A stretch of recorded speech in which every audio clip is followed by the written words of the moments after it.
நெய்வேலி தொகுதியில் திமுக வேட்பாளர் சபா ராஜேந்திரனை ஆதரித்து திமுக எம்பி கனிமொழி பிரச்சாரத்தில் ஈடுபட்டார்.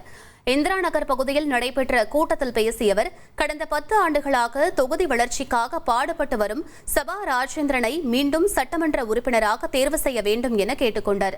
மேலும் அவர் வெற்றி பெற்றால் நல்லாட்சி தொடரும் என்றும், தமிழக முதலமைச்சர் அறிவித்த 8000 ரூபாய் கூப்பன் திட்டம் கண்டிப்பாக நடைமுறைப்படுத்தப்படும் என்றும் கூறினார். தமிழ்நாட்டை பாதுகாக்க, தமிழ் மொழியை பாதுகாக்க, இந்த மண்ணின் உரிமைகளை பாதுகாக்க, நம்முடைய பிள்ளைகளுடைய எதிர்காலத்தை பாதுகாக்க, சுயமரியாதையை பாதுகாக்க மீண்டும் திராவிட முன்னேற்ற கழகம் இங்கே ஆட்சி பொறுப்பிற்கு வர வேண்டும்.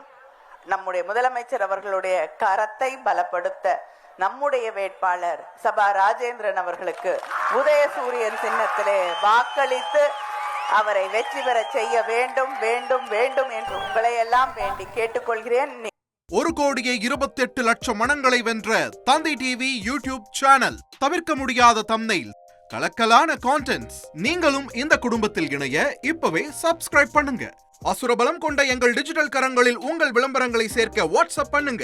8939888838.